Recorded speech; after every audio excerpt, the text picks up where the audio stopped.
Today is a good day.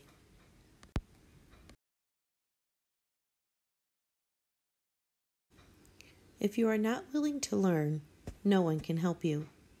If you are determined to learn, no one can stop you.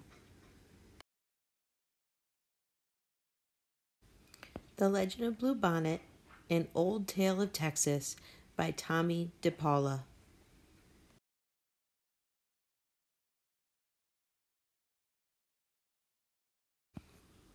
Great spirits, the land is dying. Your people are dying too, the long line of dancers sang. Tell us what we have done to anger you. End this drought. Save your people. Tell us what we must do so you will send the rain that will bring back life.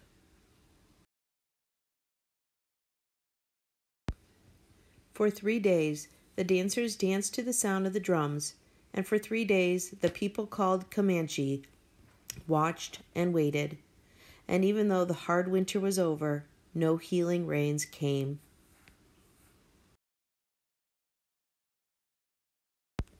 Drought and famine are the hardest on the very young and the very old. Among the few children left was a small girl named She Who Is Alone. She sat by herself watching the dancers. In her lap was a doll made from buckskin, a warrior doll. The eyes, nose, and mouth were painted on with the juice of berries. It wore beaded leggings and a belt of polished bone. On its head were brilliant blue feathers from the bird who cries, Jay, Jay, Jay. She loved her doll very much.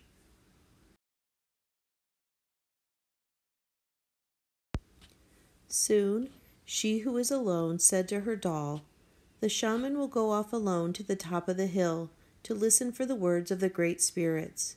Then we will know what to do so that once more the rains will come and the earth will be green and alive. The buffalo will be plentiful and the people will be rich again. As she talked, she thought of the mother who made the doll, of the father who brought the blue feathers. She thought of the grandfather and the grandmother she had never known. They were all like shadows. It seemed long ago that they had died from the famine. The people had named her and cared for her. The warrior doll was the only thing she had left from those distant days. The sun is setting, the runner called as he ran through the camp. The shaman is returning. The people gathered in a circle and the shaman spoke. I have heard the words of the great spirits, he said. The people have become selfish. For years they have taken from the earth without giving anything back. The great spirits say the people must sacrifice. We must make a burnt offering of the most valued possession among us. The ashes of this offering shall then be scattered to the 4 points of the earth, the home of the winds. When this sacrifice is made, drought and famine will cease. Life will be restored to the earth and to the people. The people sang a song of thanks to the great spirits for telling them what they must do.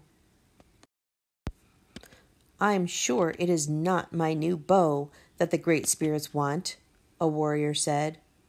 Or my special blanket, a woman added, as everyone went to their teepees to talk and think over what the great spirits had asked.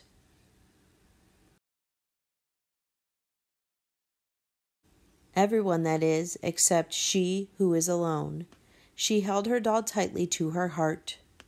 You, she said, looking at the doll, you are my most valued possession. It is you the great spirits want. And she knew what she must do. As the council fires died out and the teepee flaps began to close, the small girl returned to the teepee where she slept to wait.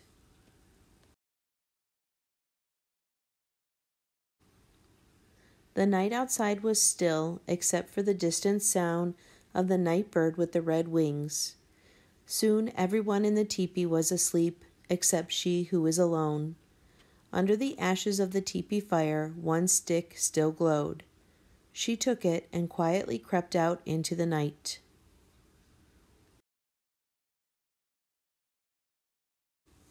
She ran to the place on the hill where the great spirits had spoken to the shaman. Stars filled the sky, but there was no moon. "O great spirits," she who is alone said, "here is my warrior doll. It is the only thing I have from my family who died in this famine. It is my most valued possession. Please accept it." Then, gathering twigs, she started a fire with the glowing fire stick. The small girl watched as the twigs began to catch and burn. She thought of her grandmother and grandfather, her mother and father, and all the people, their suffering, their hunger. And before she could change her mind, she thrust the doll into the fire. She watched until the flames died down and the ashes had grown cold. Then, scooping up a handful, she who is alone scattered the ashes to the home of the winds, the north and the east, the south and the west. And there she fell asleep until the first light of the morning sun woke her.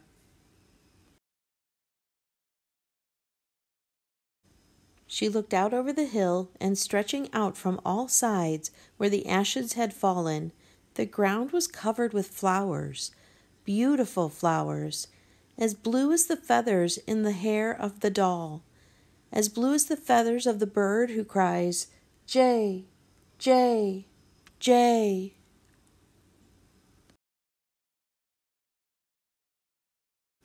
When the people came out of their teepees, they could scarcely believe their eyes.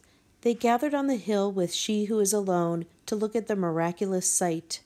There was no doubt about it. The flowers were a sign of forgiveness from the great spirits.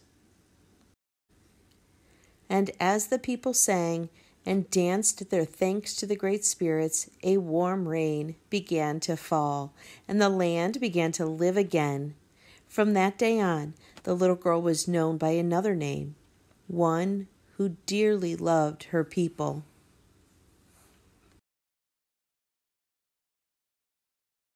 And every spring, the great spirits remember the sacrifice of a little girl and fill the hills and the valleys of the land, now called Texas, with the beautiful blue flowers, even to this very day.